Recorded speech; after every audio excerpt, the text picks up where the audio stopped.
إله إلا الله وحده لا شريك له ونشهد أن محمدا عبده ورسوله أما بعد يا أيها الناس اتقوا ربكم الذي خلقكم من نفس واحدة وخلق منها زوجها وبث منهما رجالا كثيرا ونساء واتقوا الله الذي تساءلون به والأرحام إن الله كان عليكم رقيبا يا أيها الذين آمنوا اتقوا الله حق تقاته ولا تموتن إلا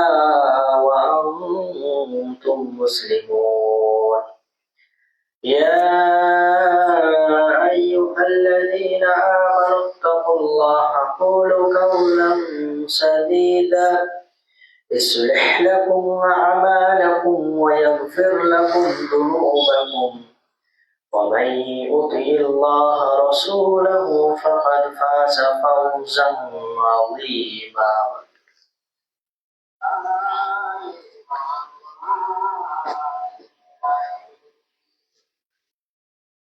فإن خير الحديث كتاب الله وخير الحدي حدي محمد صلى الله عليه وسلم وشر الأمور محدثاتها وكل محدثة بدعة وكل بدعة ضلالة وكل ضلالة في النار أما بعد فأعوذ بالله من الشيطان الرجيم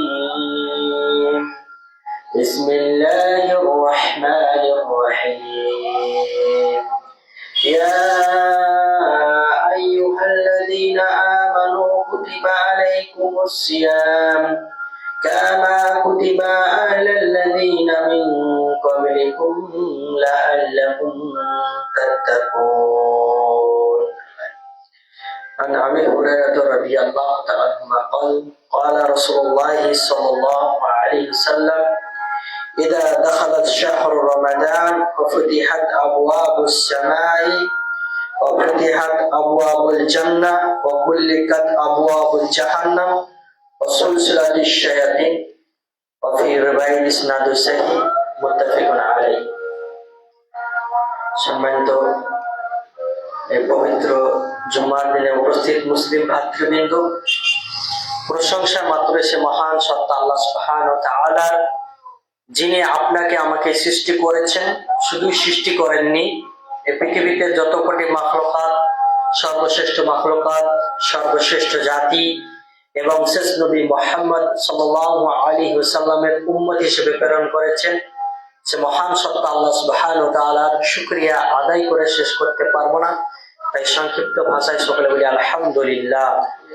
অতঃপর দরুদ ও সালামে বর্ষিত হোক সেই নবীর উপরে, যে নবী দুনিয়াবি বুকে হারাম হালাল, জায়েজ নাজায়েজ, সুন্নাত বিদআত সুস্পষ্ট করে দিয়েছেন। সে নবী মুহাম্মদ রাসূলুল্লাহ সাল্লাল্লাহু আলাইহি ওয়াসাল্লামের উপরে অগণিত সালাম এবং সালাতে বিবর্ষিত হোক, আমিন। আল্লাহুম্মা সাল্লি আলাইহি আল্লাহুম্মা বারিক আলাইহি। সম্মানিত সুধী, আজকে পবিত্র জুমার দিন। এই জুমার দিনে সংক্ষিপ্ত আকারে অল্প সময় একটা বিষয় আলোচনা করার চেষ্টা করব, সেটা হচ্ছে রমাদান, রমাদানের সিয়াম। এই রমাদান সম্পর্কে এবং সিয়াম সম্পর্কে তথ্যবহুল অল্প সময়ের মধ্যে যাতে আপনারা বুঝতে পারেন, সেই হিসাবে গুটি চারে কথা বলবো, যাতে আপনি আমি সকলে উপকৃত হতে পারি এই আলোচনা থেকে। মনে রাখবেন, রমাদান কি, ফার্স্ট আমাদেরকে জানতে হবে রমাদান কি। সকলেই আমরা জানি এটা শাবান মাসের পরেই রমাদান মাস চলে আসবে। তো অনেক মানুষ যারা দিন ইসলাম বোঝে না, যারা দিন ইসলাম মানে না, তারা রমাদান এলে একটা গালতি ফিল করে বা বিরক্তি বোধ মনে করে যে রমাদান আসছে, আবার না খেয়ে 1 মাস থাকতে হবে, পেটে কিছু খাবার থাকবে না, গলা শুকিয়ে যাবে, আর ভালো লাগে না। কিছু মানুষের টেন্ডেন্সি, চিন্তা ভাবনা এরকম থাকে। রমাদান মূলত কি? রমাদান কথার অর্থ হচ্ছে আগুন দিয়ে পুড়িয়ে দেওয়া। কি করা? আগুন দিয়ে পুড়িয়ে দেওয়া। কি পুড়িয়ে দেবে? মানুষ না, ঘরবাড়ি না, তার পাপ সমূহগুলোকে পুড়িয়ে দেওয়ার জন্য রমাদান আসে। এই 11টি মাস আমরা যা করলাম, যত আমল ইবাদত করেছি, যত গুনাহ অপকর্ম করেছি, সেসব গুলো, এই গুনাহ অপকর্ম গুলো পুড়িয়ে দেওয়ার জন্য রমাদান আসে। রমাদান আসে কেন আসে?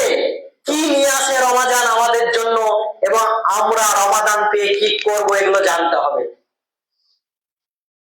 ধরেন আপনার ভাইয়ের, ছেলের বা নিজে বিয়ে করছেন, যখন বিয়ে করেন বা ছেলের বিয়ে দিচ্ছেন বা ভাইয়ের বিয়ে দিচ্ছেন, তখন কি করেন? একটা প্রস্তুতি থাকে, প্রি প্ল্যান। কি করবেন, কজনকে খাওয়াবেন, কোন মার্কেট করবেন, কোন বাজার করবেন, আমাদের একটা প্রস্তুতি থাকে যে এইগুলো করব, এইগুলো করতে হবে, এগুলো করতে হবে না, এই সামান, এই সামগ্রী কিনতে হবে, এগুলো কিনতে হবে না। আমাদের একটা প্রি প্ল্যান প্রস্তুতি থাকে। সামনে 2-4 দিন পর বিয়ে, তো এই প্রস্তুতি গুলো আমরা কমপ্লিট করি, পূরণ করি, না করলে যে বিয়ে হবে না। ঠিক একই ভাবে রমাদান আসলে স্বয়ং আল্লাহ সুবহানাহু ওয়া তাআলা প্রস্তুতি নেয়। তাহলে মানুষদেরকে কিভাবে প্রস্তুতি নিতে হবে? আল্লাহ সুবহানাহু ওয়া তাআলা বলছেন রমাদান মাসে, ইদা দাখালাল শাহরু রমাদান, যখন রমাদান মাস প্রবেশ করে, ইদা দাখালাল শাহরু রমাদান, রমাদান মাস যখন আসে, ফুতিহাত আবওয়াবুস সামা, তখন আসমানের দরজা খুলে দেয়। কি করে? আসমানের দরজা খুলে দেয়। আল্লাহ সুবহানাহু ওয়া তাআলা রমাদানের সম্মানার্থে কি আসছে? রমাদান আসছে, এত মহৎ মাস আসছে, সেই কারণে আল্লাহ সুবহানাহু ওয়া তাআলা আসমানের দরজা সমূহ খুলে দেয়, যা অন্য মাসে খুলে না। ওয়া আবওয়াবুল জান্নাহ, এবং জান্নাতের দরজা সমূহ খুলে দেয়। ওয়া গুল্লিকাত আবওয়াবুল জাহান্নাম, জাহান্নামের দরজা সমূহ বন্ধ করে দেয়। ওয়া সুলসিলাতিশ শায়াতিন, এবং শয়তানকে শিকলবদ্ধ করা হয়। আল্লাহ সুবহানাহু ওয়া তাআলা এই 3টি প্রস্তুতি নেয়। কোন কোন রিওয়ায়াতে এসেছে জান্নাতের দরজা খুলে দেয়, কোন কোন রিওয়ায়াতে এসেছে আসমানের দরজা খুলে দেয়। যাই হোক না কেন, আল্লাহ সুবহানাহু ওয়া তাআলা 3টি প্রস্তুতি নেয় যখন রমাদান মাস আসে। জিজ্ঞেস করে কি আসছে? রমাদান আসছে, রমাদানের সম্মানার্থে তোমরা আসমানের দরজা খুলে দাও, জান্নাতের দরজাগুলো সব দরজা খুলে দাও। ওয়া গুল্লিকাত আবওয়াবুজ জাহান্নাম, জাহান্নামের দরজা বন্ধ করে দাও, একটাও খোলা রাখো না। ওয়া সুলসিলাতিশ শায়াতিন, এবং শয়তানকে, সকল শয়তানকে শিকলবদ্ধ করে দাও, জিনজিরি দিয়ে বেঁধে দাও। আল্লাহ সুবহানাহু ওয়া তাআলা এই প্রস্তুতি নেয় রমাদান মাসে। তাহলে আপনাকে আমাকে কি রকম প্রস্তুতি নিতে হবে একটু ভাবুন। তাহলে রমাদান মাস এত সম্মানীয় মাস কেন? কি কারণে রমাদান মাস এত সম্মানীয় মাস, এত গুনাহ ক্ষমার মাস কেন উঠলো, কেন প্রকাশ পেল, এত সম্মানীয় মাস হিসেবে কেন গণ্য হলো রমাদান মাস? এই কারণেই হয়েছে শাহরু রমাদান আল্লাযী উনজিলা ফীহিল কুরআন। কোন কারণে? এই মাসে আল্লাহ সুবহানাহু ওয়া তাআলা শাহরু রমাদান, রমাদান মাসে উনজিলা, নাজিল করেছে, ফীহিল কুরআন, কোরআনকে নাজিল করেছেন। এই কারণে রমাদানের মাহাত্ম্য, গুরুত্ব এতটা, শুধু কোরআনের কারণে। কোরআনকে এই মাসে আল্লাহ সুবহানাহু ওয়া তাআলা অবতীর্ণ করেছেন বলেই রমাদান মাসের এত গুরুত্ব, এত মাহাত্ম্য প্রকাশ পেয়েছে। এখন এই মসজিদটা শহীদ কুলুটের, যাই হোক, যাই নাম মসজিদের, এই মসজিদে যদি এখন মতিউর রহমান মাদানী আসে, তাহলে বলবে অমুক মসজিদে মতিউর রহমান মাদানী এসছে। মানে মসজিদের মাহাত্ম্য প্রকাশ হচ্ছে কার জন্য? মাদানীর জন্য। একজন যদি সাধারণ আম পাবলিক আসে, অতটা মাহাত্ম্য প্রকাশ পাবে না, যতটা বড় বড় ওলামা একরাম শেখগণ আসলে যতটা প্রকাশ পাবে, ততটা সাধারণ মানুষ এলে প্রকাশ পাবে না। কি কারণে? ওই সম্মানীয় ব্যক্তি এসেছে, তাই সেই কারণে বলছে অমুক জায়গায় শহীদ কুলিতে ওই মসজিদে আসবে, অমুক জায়গায় এসেছে বা আসবে, মাহাত্ম্য প্রকাশ পাচ্ছে। ঠিক একই ভাবে রমাদানের মাহাত্ম্য প্রকাশ কেন পাচ্ছে? এই দিনে আল্লাহ সুবহানাহু ওয়া তাআলা পবিত্র কোরআনকে নাজিল করেছেন, এই কারণে মাহাত্ম্য প্রকাশ পাচ্ছে রমাদানের। আরেকটা বিষয়, রমাদান মাসের গুরুত্ব মাহাত্ম্য এত প্রকাশ পেল কেন? কদরের জন্য। আল্লাহ সুবহানাহু ওয়া তাআলা বলছেন, ইন্না আনজালনাহু ফি লাইলাতুল কদর। তোমরা কি জানো লাইলাতুল কদর কি? লাইলাতুল কদরে খায়রুম মিন আলফি শাহর। সেই কদর যা হাজার মাসের অপেক্ষায় সর্বোত্তম। আপনি যদি একদিন লাইলাতুল কদরে যদি ইবাদত করেন, 1000 মাস যদি 24 ঘন্টা যদি ইবাদত করে যা নেকি পাবেন, এই লাইলাতুল কদরে যদি এক রাত যদি ইবাদত করেন 1000 মাসের তুলনায় উত্তম। তাহলে লাইলাতুল কদরের রাত্রিতে আল্লাহ সুবহানাহু ওয়া তাআলা কোরআনকে নাজিল করেছিলেন। গোটা কোরআনকে কদরের রাত্রিতে নাজিল করেছিল। তারপরে নবী সাল্লাল্লাহু আলাইহি সাল্লামের উপরে বিভিন্ন ভাবে বিভিন্ন আয়াত বিভিন্ন মাধ্যমে ওয়াহী এসেছে 23 বছর। তাহলে রমাদানের মাহাত্ম্য এত কেন? এই মাসে কোরআনকে অবতীর্ণ করা হয়েছে, এই কারণে রমাদানের মাহাত্ম্য এত গুরুত্ব।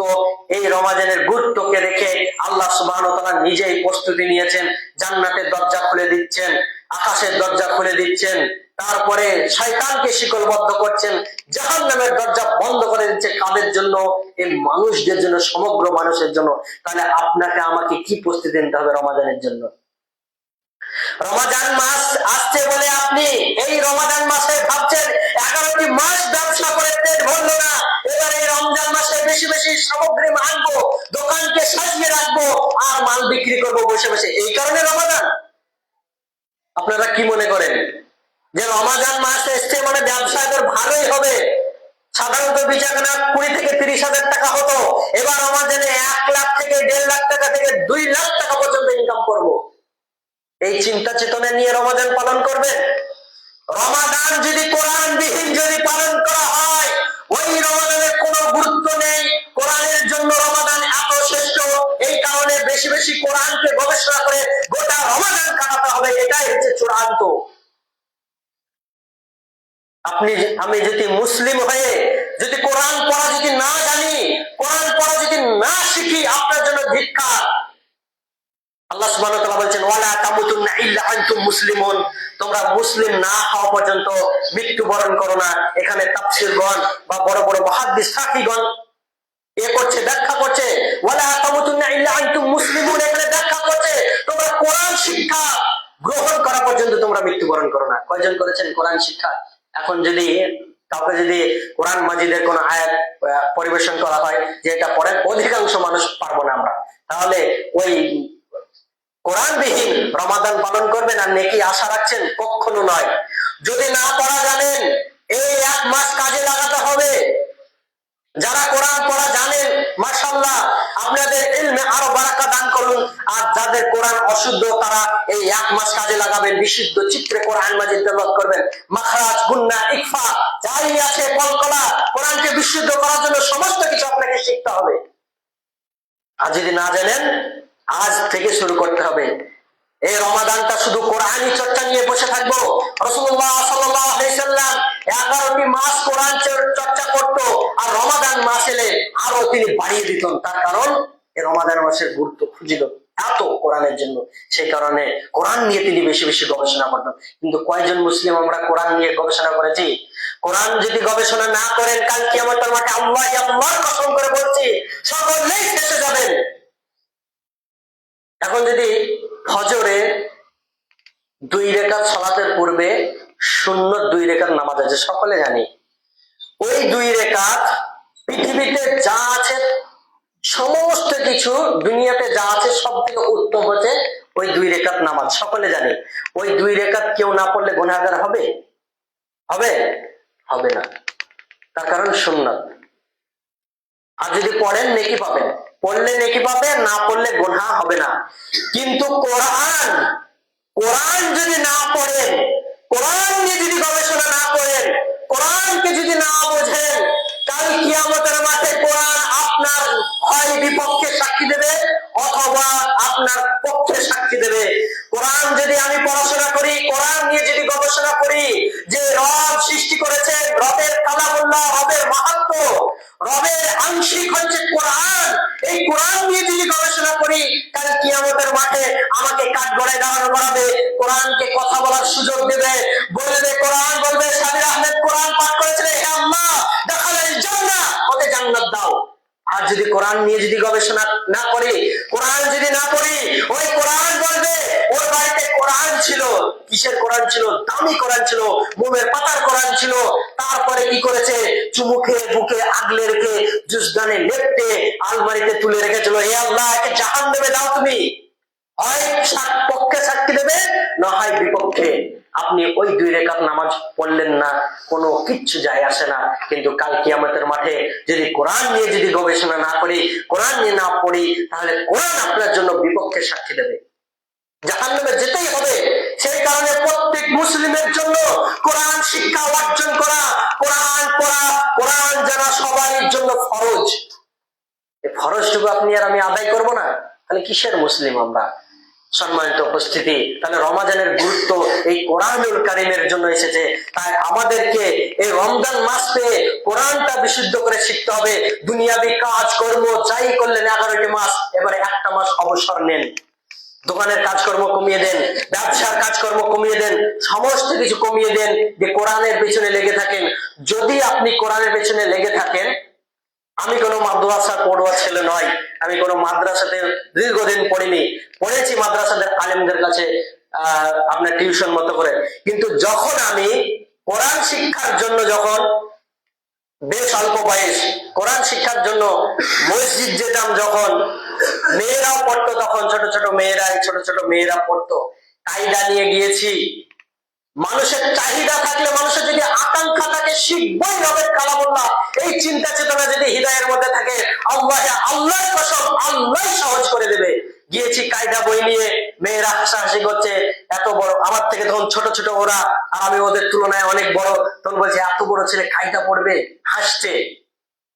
তখন বিবেকের মধ্যে নাড়া হলো, নিজেকে ছোট মনে হলো। তারপরে আলহামদুলিল্লাহ, ওরা সকালে পড়তো, আমি অন্য সময় পড়তাম, ইমাম সাহেবকে টাকা দিয়ে পড়তাম, পড়ান আমাকে, দিন রাত কোরআন নিয়ে পড়ে থাকতাম, সব সময় খেতাম আর মসজিদে শুয়ে থাকতাম আর আজান দিতাম, এই সবই করতাম। আলহামদুলিল্লাহ, কিছুদিন পরে 20 থেকে 25 দিন পরে কোরআন নিয়ে আবার সকালে চলে গিয়েছি।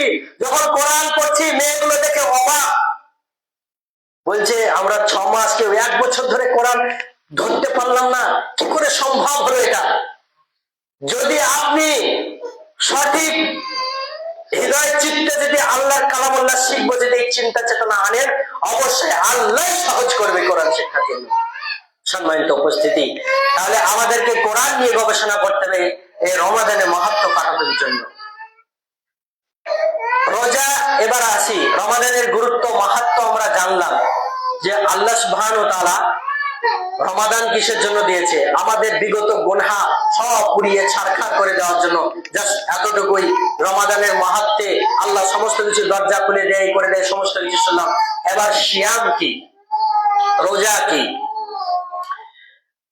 আমরা রমাদানের সিয়ামকে রোজা বলবো না। রোজা হচ্ছে ফার্সি শব্দ, যার অর্থ হচ্ছে উপবাস বা শুকিয়ে থাকা। রোজা কিন্তু হিন্দুরাও থাকে, সিয়াম থাকে না ওরা। রোজা কিন্তু মুসলিমের নারীরা বা পুরুষরা যারা দিনের জ্ঞান নেই, তারাও রোজা থাকে, কিন্তু সিয়াম থাকে না। এটা আপনাকে বোঝায়নি কিভাবে। সিয়ামের কথার অর্থ হচ্ছে বিরত থাকা। কি থেকে? খাদ্য পান থেকে, পানি পান থেকে, স্ত্রী মিলন থেকে, অশ্লীল বাক্য, কটু কথাবার্তা থেকে বিরত থাকার নামই হচ্ছে সিয়াম। আর রোজার কথার অর্থ হচ্ছে উপবাস বা শুকিয়ে থাকা। এবার আপনি সিয়াম পালন করছেন না রোজা পালন করছেন, একটু জাস্টিফাইড করুন। সিয়ামের কথার অর্থ হচ্ছে বিরত থাকা, স্ত্রী মিলন, খাদ্য পানি পান করা, অশ্লীল কথাবার্তা থেকে বিরত থাকার নাম হচ্ছে সিয়াম। একজন ভোরে সাহারি খেয়েছে, সাহারি খাওয়ার পরে রোজা আছে, দোকানে মাল দিচ্ছে, আরে আমার মাল সব থেকে ভালো, আল্লাহর কসম করে এই সেই করে মিথ্যা কথা বলে সমস্ত কিছু করে মালটাকে সেল করছে বা ব্যবসা বাড়াচ্ছে বা অন্য মিথ্যা কথা বলছে বা অন্য মানুষকে যে কোনো মিথ্যা কথা বলছে, সিয়াম হলো ওটা রোজা। একজন মহিলা সিয়াম রেখে অর্ধ উলঙ্গ হয়ে রাস্তাঘাটে ঘুরে বেড়াতে পারে এবং বলছে আমি সিয়াম আছি, ও সিয়াম নেই, রোজা আছে। একজন মানুষ রোজা থেকে অশ্লীল বাক্য কথাবার্তা বলছে, ও সিয়াম নেই, রোজা আছে। একজন মানুষ রোজা থেকে সিয়াম থেকে নামাজ পড়ে না, ও রোজা আছে, সিয়াম নেই। রোজা হচ্ছে ওই সবগুলো, রোজা উপোস থাকার পরে কুকুরের মতো শুকিয়ে থাকার পরে আল্লাহ যা নিষেধ করেছে তাই পালন করে রোজা করে সে নেকি পাবে। সিয়াম পালন করতে হবে। সিয়াম কথা হচ্ছে যত অশ্লীল সোর গোল কটু কথা মিথ্যা কথা সমস্ত কিছু বর্জন করতে হবে, এটার নামই হচ্ছে সিয়াম। আর সিয়ামের মাহাত্ম্য আল্লাহ সুবহানাহু ওয়া তাআলা দিবে বলেছেন। তাহলে সিয়াম পালন করতে গেলে কি করতে হবে? আপনাকে ফজরের আগে জাগতে হবে সিয়াম পালন করার জন্য। ফজরের আগে জেগে আপনাকে সেহরি খেতে হবে, খাবার খেতে হবে। আপনি একটা প্রশ্ন খাড়া করতে পারেন, না খেলে রোজা হবে না? অবশ্যই হবে রোজা, নিয়ত করলে রোজা হবে। কিন্তু আল্লাহ সুবহানাহু ওয়া তাআলা আদেশ করেছেন যে তোমরা সাহারি খাও, তোমাদের সাহারি খাও, তার কারণ সাহারিতে বরকত রয়েছে, এই কারণে আপনারা সাহারি খাবেন। কিসের কারণে? সাহারিতে বরকত রয়েছে, এই কারণে সাহারি খাবেন। সাহারি খাওয়ার পরে ফজরের আজান পড়বে, আপনাকে নিয়ত করতে হবে। কি নিয়ত হবে? উচ্চারণ করে মুখে মুখে দোয়া করে না, হৃদয়ের অন্তরের নিয়তি হচ্ছে যথেষ্ট। মুখে উচ্চারণ করা যে নিয়ত আছে সেটা হচ্ছে বিদআত, কোন শরীরে বাইরে পাওয়া যায় না। আপনার অন্তরই হচ্ছে আসল নিয়ত। আপনি বলতে পারেন যে নামাজে তো নিয়ত করি, রোজা কেন নিয়ত করব না? আপনি একজনের লেবার খাটতে গিয়েছেন, তো রাজমিস্ত্রি কাজ করবেন, আপনার সাথে কালকে রাত্রে ফোনে কথা হয়েছে তোমাকে সিমেন্ট বালি পাথর মাখাতে হবে, এই হচ্ছে তোমার কাজ বলেই দিয়েছে। তারপরে ওখানে গিয়ে মাল মশলা ফেলে হাত তুলে দোয়া করবেন? করবেন, উচ্চারণ করবেন? তার কারণ কালকেই তো নিয়ত হয়ে গিয়েছে যে আপনি যাবেন। ঠিক ইবাদত ক্ষেত্রেও ইবাদতটা করলে অন্তরে ওই পরিকল্পনাটুকুই যথেষ্ট, উচ্চারণ করে নিয়ত করা বিদআত। সম্মানিত সুধী, হয়ে গেল। তারপরে এবার আপনার সারাদিন উপবাস থাকবেন, শুকিয়ে থাকবেন, সিয়াম থাকবেন। এবার সিয়াম থাকার পরে আপনার কার্যকলাপ কোরআন নিয়ে চর্চা করতে হবে, দিন রাত ইস্তেগফার করতে হবে, কোরআন বেশি পড়তে হবে, নফল সালাত আদায় করতে হবে, জিকির আজকার করতে হবে। এই সব করে আপনাকে সিয়াম অতিবাহিত করতে হবে। এই নয় যে মোবাইল নিয়ে আপনি ইউটিউবে রিলস দেখছেন, ফেসবুকে রিলস দেখছেন, এই নিয়ে আপনার সিয়াম অতিবাহিত করবেন, রোজা হয়ে যাবে, সিয়াম হবে না।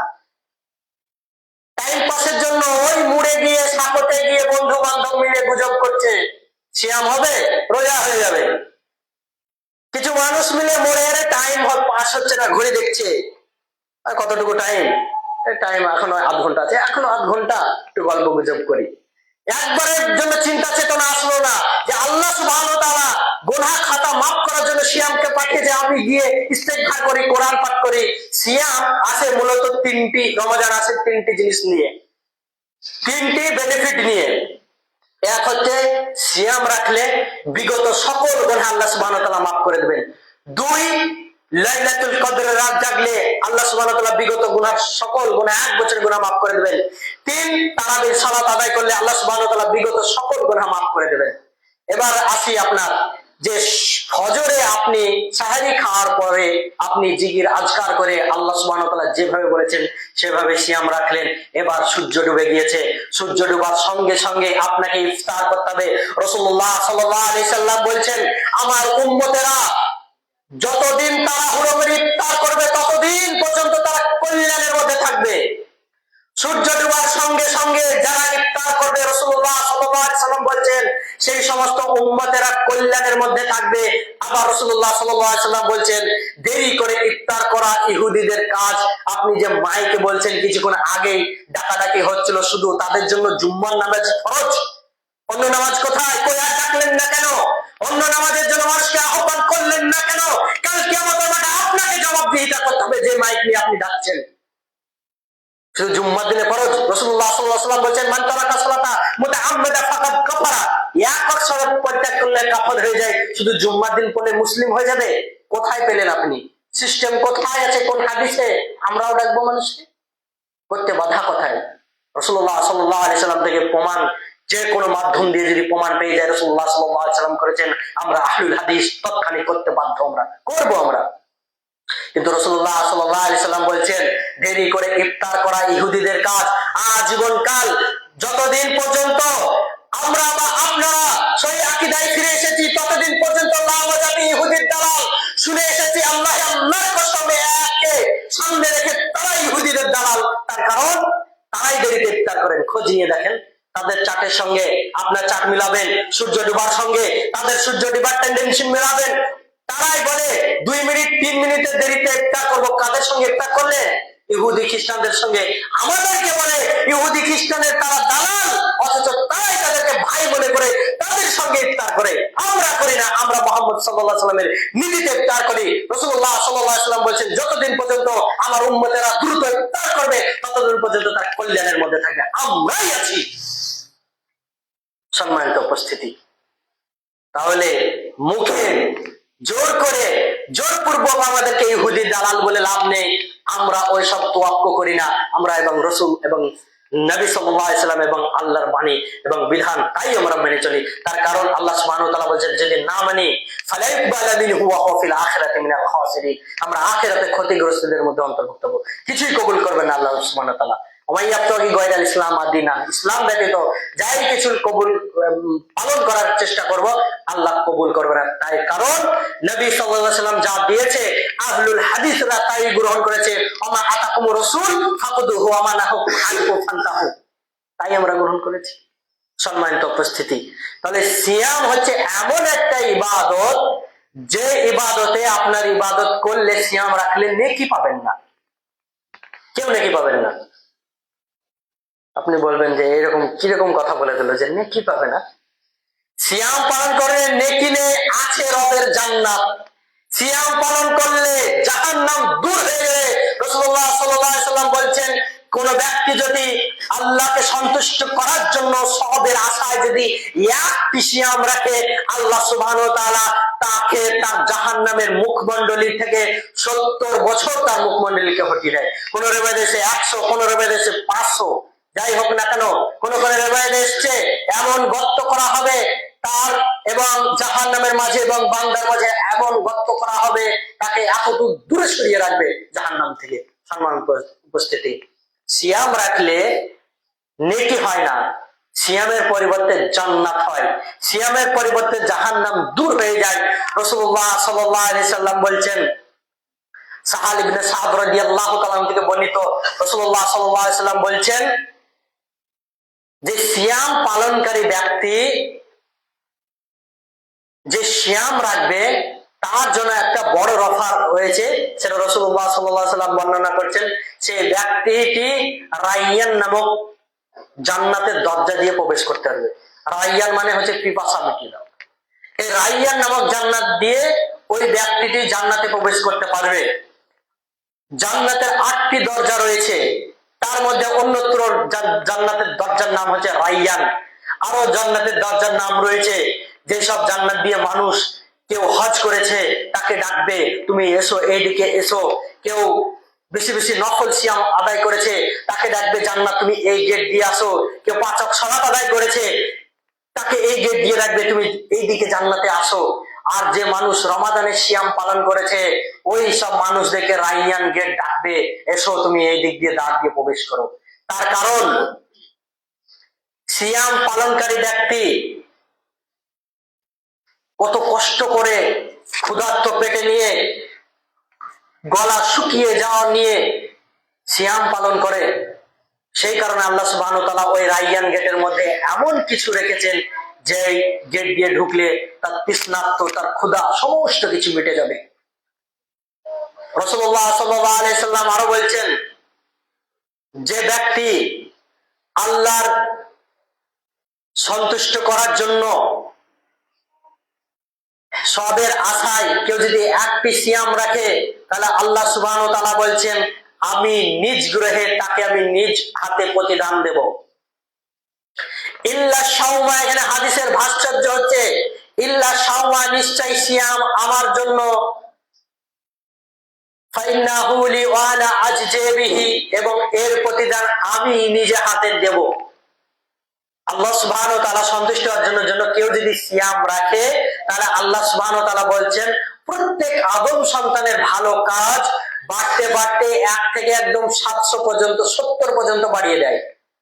1 থেকে 70 পর্যন্ত বাড়িয়ে দেয়। যে কোনো ভালো কাজ মালাইকা ফেরেশতাগণ 1 থেকে 70 পর্যন্ত বাড়িয়ে দেয়।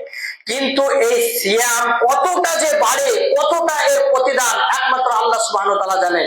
এই সিয়াম রাখা ব্যক্তি যে মুখের গন্ধ, আল্লাহ সুবহানাহু ওয়া তাআলা বলছেন মিস্কের সুগন্ধির চেয়েও পবিত্র এবং তার থেকেও দামি আমার কাছে। আল্লাহ সুবহানাহু ওয়া তাআলা বলছেন আমার কাছে মিস্কের সুগন্ধির চেয়েও পবিত্র এবং দামি। আর সিয়াম রাখা ব্যক্তির জন্য 2টি খুশি রয়েছে, একটা হচ্ছে ইফতারের সময়, অপরটা হচ্ছে আল্লাহর সাথে সাক্ষাতের সময়। এই সিয়াম কেউ যদি রাখে, তার জন্য সিয়াম হবে জাহান্নামের ঢাল স্বরূপ, জাহান্নাম থেকে সিয়াম বাঁচাবে। আর কোন ব্যক্তি যদি আল্লাহ সন্তুষ্টির জন্য সিয়াম রাখে, তাহলে জাহান্নাম থেকে 70 বছর তাকে সরিয়ে রাখবে। সম্মানিত উপস্থিতি, এই সিয়াম সেই কারণে আল্লাহ সুবহানাহু ওয়া তাআলা বলছেন আমি নিজ হাতে নিজ অনুগ্রহে আমি প্রতিদান দেব। কতটা দেবে আল্লাহ সুবহানাহু ওয়া তাআলাই জানে। আপনার মধ্যে একটা প্রশ্ন জাগতে পারে যে সকল আমল তো আল্লাহরই জন্য, রোজা, নামাজ, ইবাদত, হজ, যাকাত সমস্ত কিছু আল্লাহর জন্য, তবে আল্লাহ এ কথা কেন বলল যে ইল্লা সাওমা, নিশ্চয় সিয়াম আমার জন্য, ফাইন্নাহু লি ওয়া আনা আজজি বিহি, এবং এর প্রতিদান আমি নিজে দেব? কেন বললেন আল্লাহ সুবহানাহু ওয়া তাআলা? তার কারণ সিয়াম হচ্ছে এমন একটা ইবাদত, সিয়ামের মধ্যে কোনো রিয়া নেই, সিয়ামের মধ্যে কোনো বাহিক্য আপনার দেখাবার মতো কোনো আকার আকৃতি নেই। আপনি যতক্ষণ পর্যন্ত না বলবেন ওই লোককে যে আমি সিয়াম আছি, ততক্ষণ পর্যন্ত সে লোক বুঝতে পারবে না যে আপনি রোজা আছেন। সেই কারণে আল্লাহ সুবহানাহু ওয়া তাআলা বলেছেন এর প্রতিদান আমি নিজেই দেব। অন্যান্য ইবাদতের মাধ্যমে রিয়া করা যায়। একজন হাজী হজ করতে যাবে, মানুষকে খাইয়ে দিয়ে ঢোল পিটিয়ে রিয়া করে যেতে পারে। একজন নামাজি রুকু সিজদার মাধ্যমে রিয়া করতে পারে, দীর্ঘ যাবত রুকু, দীর্ঘ যাবত সিজদা করে মানুষের দৃষ্টি কঠোর করে রিয়া করতে পারে। অন্যান্য ইবাদতের রিয়া আছে, যাকাত দিয়ে রিয়া করতে পারে, কিন্তু সিয়াম এমন একটা ইবাদত রিয়া করার কোনো সুযোগ নেই। সেই কারণে আল্লাহ সুবহানাহু ওয়া তাআলা বলছেন ফাইন্নাহু লি ওয়া আনা আজজি বিহি, আমি নিজে নিজ গ্রহে তাকে এত প্রতিদান দেবো, এত প্রতিদান দেবো, সীমাহীন প্রতিদান। একথা আল্লাহ সুবহানাহু ওয়া তাআলা ব্যক্ত করেছেন। তাহলে সিয়াম এমন একটা ইবাদত যে সিয়াম রাখলে আল্লাহ সুবহানাহু ওয়া তাআলা বিগত গুনাহ সব ক্ষমা করে দেবেন। তাহলে এই সিয়াম পেয়ে কোন মানুষ যদি রমজান পেয়ে যদি রোজা না রাখে, তাহলে আল্লাহ রাসূল সাল্লাল্লাহু আলাইহি সাল্লাম বদদোয়া করেছেন তার জন্য। কেউ রমাদান পেল তারপরে সিয়াম রাখলো না, তার নাক ধুলোয় ধূসরিত হোক, সে ধ্বংস হয়ে যাক, এ কথা রাসূলুল্লাহ সাল্লাল্লাহু আলাইহি সাল্লাম বদদোয়া দিয়েছেন। কোন মানুষ রমজান পেয়ে নিজেকে পবিত্র করতে পারলো না, নিজের গুনাহকে ক্ষমা করতে পারলো না, রবের দরবারে ফিরে আসতে পারলো না, তুবু ইলাল্লাহ তাওবাতান নাসুহা করতে পারলো না, একনিষ্ঠভাবে ফিরে আসতে পারলো না, তার জন্য রাসূলুল্লাহ সাল্লাল্লাহু আলাইহি সাল্লাম বলেছেন সেই ব্যক্তি ধুলায় দূষিত হোক, লাঞ্ছিত হোক, অপমানিত হোক। তাহলে রমাদান পেয়ে, রমাদানের সিয়াম পেয়ে যদি আপনি আমি যদি মূল্যায়ন না করি, রাসূলুল্লাহ সাল্লাল্লাহু আলাইহি সাল্লাম বদদোয়া আমাদের জন্য লেগে যাবে। আপনি এবার বলতে পারেন যে সিয়াম আমি কিছুদিন পরে, রমজানের 2-3 দিন বা একদিন আগেই আমাকে বেরিয়ে যেতে হবে, অমুক জায়গা 2-3 দিন যেতে হবে, আমি তো অসুস্থ, রোজা রাখতে পারছি না, তাহলে আমি কি রোজা রাখবো? এই ফায়সালা আল্লাহ সুবহানাহু ওয়া তাআলা দিয়ে দিয়েছেন। যারা মুসাফির, ভ্রমণে থাকবে, সফরে থাকবে, আর যারা অসুস্থ ব্যক্তি, এদের জন্য আল্লাহ সুবহানাহু ওয়া তাআলা ছাড় দিয়েছেন। যারা অসুস্থ এবং যারা সফরে থাকবে, এদের জন্য আল্লাহ সুবহানাহু ওয়া তাআলা ছাড় দিয়েছেন। কোন ব্যক্তি সফরে আছে, জয়দিন রোজা কাজা হবে, কোন মানুষ অসুস্থতায় রয়েছে, হয়তো অর্ধেক রমজান অসুস্থতায় ছিল, অর্ধেক পেয়েছে, তাদের জন্য ছাড় দিয়েছে। যেগুলো বাদ যাবে সেগুলো অন্য দিনে পূরণ করে নেবে সে, আল্লাহ সুবহানাহু ওয়া তাআলা ছাড় দিয়েছেন। তাহলে আমাদেরকে আল্লাহ সুবহানাহু ওয়া তাআলা এমন কোন ইবাদত আমাদেরকে ছাপিয়ে দেয় না যেটা আমাদের জন্য ভারী, সেই ইবাদত আল্লাহ সুবহানাহু ওয়া তাআলা কখনোই আমাদের জন্য তিনি বহন করে না, তিনি চাপিয়ে দেন না, যা সহজ তাই করে দেন। তাহলে একজন বাচ্চা যার ভূমিষ্ঠ হয়েছে, বাচ্চাকে দুধ পান করাবে, তাকেও ছাড় দিয়েছে। হায়েজ যার যে মেয়েদের হায়েজ হয় সেই মেয়েদেরকে ছাড় দিয়েছে। বৃদ্ধ একদম থুত্তুরে বৃদ্ধ, তাকেও ছাড় দিয়েছে। আল্লাহ সুবহানাহু ওয়া তাআলা এইসব ক্যাটাগরি মানুষদের জন্য সিয়ামকে ছাড় দিয়েছে, তাদেরকে করতে হবে না, পরে পূরণ করে নেবে। আরেকটা মাসলা ক্লিয়ার করে দিই যে রোজার ক্ষেত্রে কাফফারা, ফিদিয়া আর কাজা, এই তিনটি বিষয় অনেক মানুষই জানে না, গুলিয়ে ফেলে কখন কোনটা আদায় করব। কাফফারা, ফিদিয়া এবং কাজা, এটা কখন কিভাবে আদায় করব? কাফফারা, কাফফারা কথার অর্থ হচ্ছে যে একটা সিয়ামের বিনিময়ে টানা 2 মাস সিয়াম রাখা। কারো যদি কাফফারা ফরজ হয়ে যায়, ওয়াজিব হয়ে যায়, তার জন্য একটা রোজার জন্য টানা 60 দিন রোজা রাখতে হবে, নাহলে একটা গোলাম আজাদ করতে হবে, না হলে 60টা মিসকিন খাওয়াতে হবে কাফফারা। এবার কাফফারা কখন লাগে?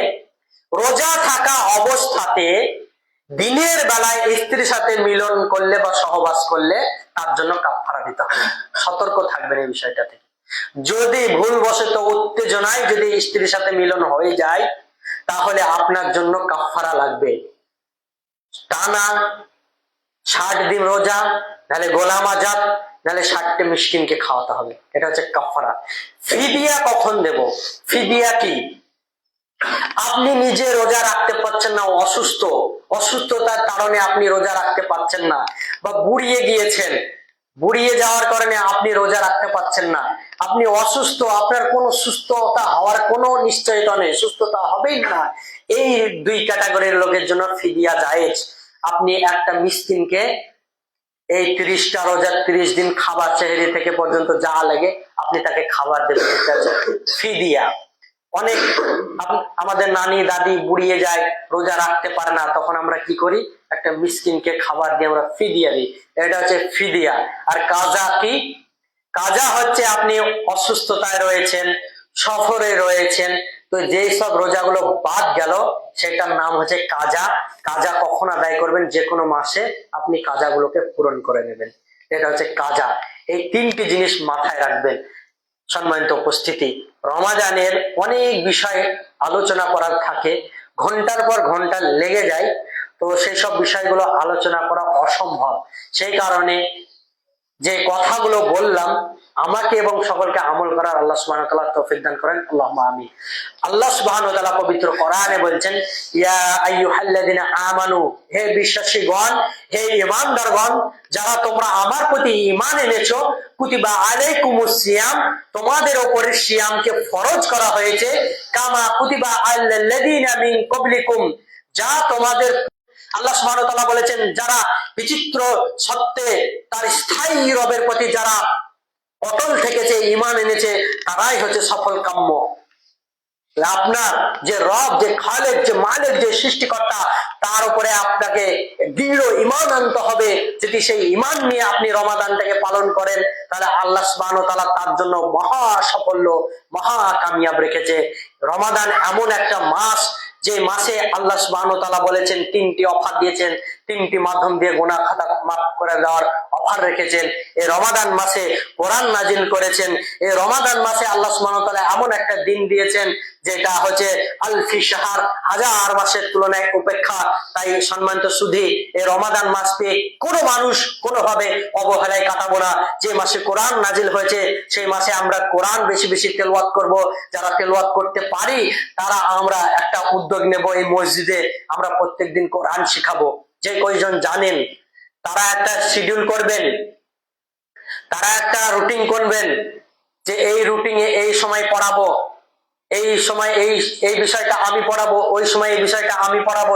টার্গেট নেবেন যে যারা কোরআন মাজিদ পড়তে জানে না তাদেরকে 1 মাসে শিখিয়ে দেবো, আর যারা পড়তে জানেন না তারাও টার্গেট নেবেন 1 মাসে আমি শিখবো রবের কালামুল্লাহ।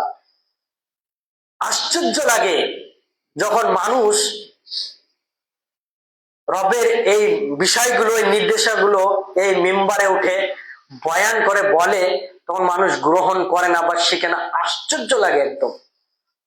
কিছুদিন আগে আমার এমন ভাবে ফিতনায় পড়েছিলাম, ইমান মানুষের কমে বাড়ে, যখন ইমান কমে যায় শয়তানের চেপে বসে আমাকে ঠিক চেপে ধরেছিল, পাগল হয়ে যাবো মনে হচ্ছিল, ছুটে বেড়াচ্ছিলাম, রাত্রে সালাত আদায় করছিলাম, কার কাছে যাব, কোন আলেমকে ফোন করছি, কই একে ফোন করছি, কোথায় গেলে প্রশান্তি পাবো, মনে হচ্ছে মার গলাটা ধরিয়ে একবার জড়িয়ে কান্না করি, এমন ভাবে শয়তান ধরেছিল। বেরিয়ে যাচ্ছি নিজের রুম থেকে, ডাইনিং দিয়ে যাচ্ছি, মা তাহাজ্জুদ সালাত আদায় করছে, মনে হচ্ছে পিছন দিয়ে মাকে জড়িয়ে ধরে একবার কান্না করে আমার কি হচ্ছে বলি, রবের কাছে বলেও মনে হচ্ছে নিঃশ্বাস পাচ্ছি না। মানুষ কেন এতটা ভাবনা চিন্তা করার পরেও, এতটা শোনার পরে রবের প্রতি ফিরে আসে না? সামান্য কিছু ইমান কমজোরি হওয়ার কারণে এমন মনে হচ্ছে আমি মানুষই নয়, কি হয়ে গেলাম, কি থেকে কি হয়ে গেলাম। মসজিদে যাচ্ছি, ফজর নামাজ পড়ে পালিয়ে আসছি, ভালো লাগছে না, সুন্নত নফল সব ছেড়ে দিচ্ছি, ভালো লাগছে না, অলসতা, কোরআন মাজিদ পড়তে ইচ্ছে করছে না। শয়তান এরকম ভাবে ধরলে মানুষকে এভাবে গুমরাহির দিকে নিয়ে যায়। হৃদয়ের মধ্যে নানান চিন্তা চেতনা, অনেক এই কিনতে হবে, বুলেট কিনতে হবে, আরেকখান বাড়ি তৈরি করতে হবে, বিভিন্ন চিন্তা, দুনিয়াবি চিন্তা মানুষের ব্রেনের মধ্যে ঢুকিয়ে দেয়। তাহলে দিনে ইলম পাওয়ার পরেও মানুষ পথভ্রষ্ট হবে, এটাই স্বাভাবিক। রাসূলুল্লাহ সাল্লাল্লাহু আলাইহি সাল্লাম বলছেন, মানুষ যারা সকালে ঈমান থাকবে তারা সন্ধ্যেবেলায় ঈমান হারা হয়ে যাবে। এই যুগে যেমন জ্বলন্ত কয়লা হাতে ধরে রাখা যতটা কঠিন, ঠিক ততটা ঈমান ধরে রাখা কঠিন। তাহলে আমরা সাধারণ মানুষ, আমরা দিনের কিছুই বুঝি না, তারপরে নিশ্চিন্তে কিভাবে ঘুমাচ্ছি, আমরা কিভাবে ঘুমাচ্ছে।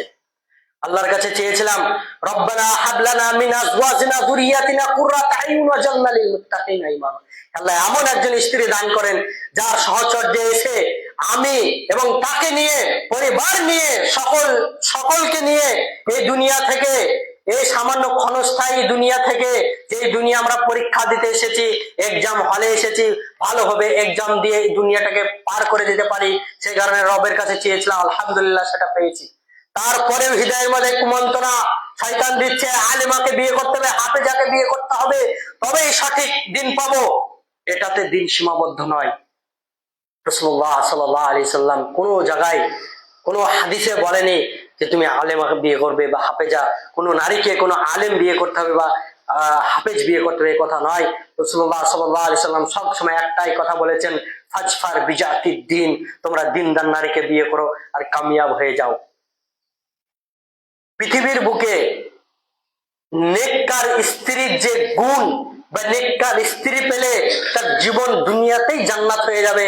আর কেউ যদি নেককার স্ত্রী যদি না পায়, খারাপ অবস্থায় মালধন দেখতে গিয়েছিল, রাসূলুল্লাহ সাল্লাল্লাহু আলাইহি সাল্লাম বলেছেন, মানুষরা চারটে জিনিস দেখে বিবাহ করে। আর রাসূলুল্লাহ সাল্লাল্লাহু আলাইহি সাল্লাম বলছে, আমি মুহাম্মদ সাল্লাল্লাহু আলাইহি সাল্লাম বলছি, ফাজফার বিজাতিদ দ্বীন, তোমরা দ্বীনকে প্রাধান্য দাও।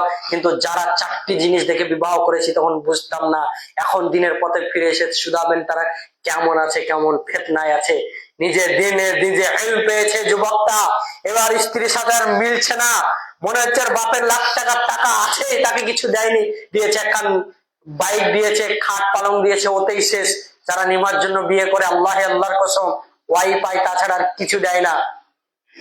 তারপরে হৃদয়ের মধ্যে একটা অশান্তি, অন্তরের মধ্যে আর শান্তি নেই যে কি ভুল করলাম।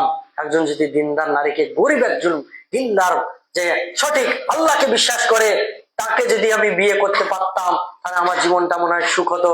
আজকে আমি লাখ লাখ টাকা কামাচ্ছি, আমার ব্যবসা আছে, সব আছে, আমার হৃদয়ের মধ্যে সুখ নেই, শান্তি নেই, হৃদয়ের মধ্যে কাজ করে, হে আল্লাহ, এই স্ত্রীর কারণে কি জাহান্নামে যাব না? রাসূলুল্লাহ সাল্লাল্লাহু আলাইহি সাল্লাম বলছেন, লা ইয়াদখুলুল জান্নাতা দায়ুস, আমার স্ত্রী ফটাম করে দোকান চলে যাচ্ছে বেপরদায় ভাবে, এর কারণে কি আমি জাহান্নামে যাব না? যখন হৃদয়ের মধ্যে চিন্তা চেতনা আসবে, তখন সেই হৃদয়ে আর কখনো সুখ আসবে না। সম্মানিত উপস্থিতি, তাই আমাদেরকে একমাত্র আল্লাহ এবং তার রাসূল যা দিয়েছে তার উপরে অটল থাকতে হবে। আল্লাহ এবং তার রাসূল যা দিয়েছে সেটাকেই মেনে নিতে হবে। যদি দিনদার স্ত্রী পাওয়ার পরেও যদি মনে হয় ফিতনা, ভালো লাগছে না, মেনে নিতে হবে। এটাই হচ্ছে আমার তাকদীর, এটাই হচ্ছে আমার চূড়ান্ত, আল্লাহ সুবহানাহু ওয়া তাআলা পৃথিবীর সৃষ্টি পূর্বে লিখেছিল, এটা নিয়ে মেনে নিয়ে যদি সুখে থাকতে পারেন, আপনার মতো পৃথিবীতে সুখী মানুষ আর কেউ নেই। আর যদি শয়তানের ওয়াসওয়াসা পড়ে বিভিন্ন যদি মনের মধ্যে হৃদয়ের মধ্যে চিন্তা চেতনা আসে, তাহলে আপনি ফিতনায় জর্জরিত হবে। আলহামদুলিল্লাহ, সেই ফিতনা থেকে মুক্ত করতে পারে একজন দিনদার স্ত্রী। আমি ফিতনায় পড়েছিলাম, আমার স্ত্রী মুক্ত করেছে। রিসেন্ট বিয়ে করেছি, আলহামদুলিল্লাহ। কোরআন মাজিদ তেলাওয়াত করে আমি শুয়ে শুয়ে শুনি, খুব ভালো লাগে, আলহামদুলিল্লাহ। তো ফিতনা থেকে মুক্তি হওয়ার একটাই কারণ, মেন হচ্ছে দিনদার স্ত্রী। দিনদার স্ত্রী যদি মানুষ পেয়ে যায়, ফিতনা থেকে অবশ্যই মুক্তি আসবে। রাসূলুল্লাহ সাল্লাল্লাহু আলাইহি ওয়াসাল্লাম বলছেন, আমার উম্মতের মধ্যে সব থেকে ভয়ানক দুইটি জিনিস ছেড়ে যাচ্ছে, এর থেকে ভয়ানক আর কিছু নেই। আত্তাকু দুনিয়া আত্তাকুন নেশা, এক হচ্ছে দুনিয়াবি টাকা পয়সা, আর একটা হচ্ছে নারী ফিতনা।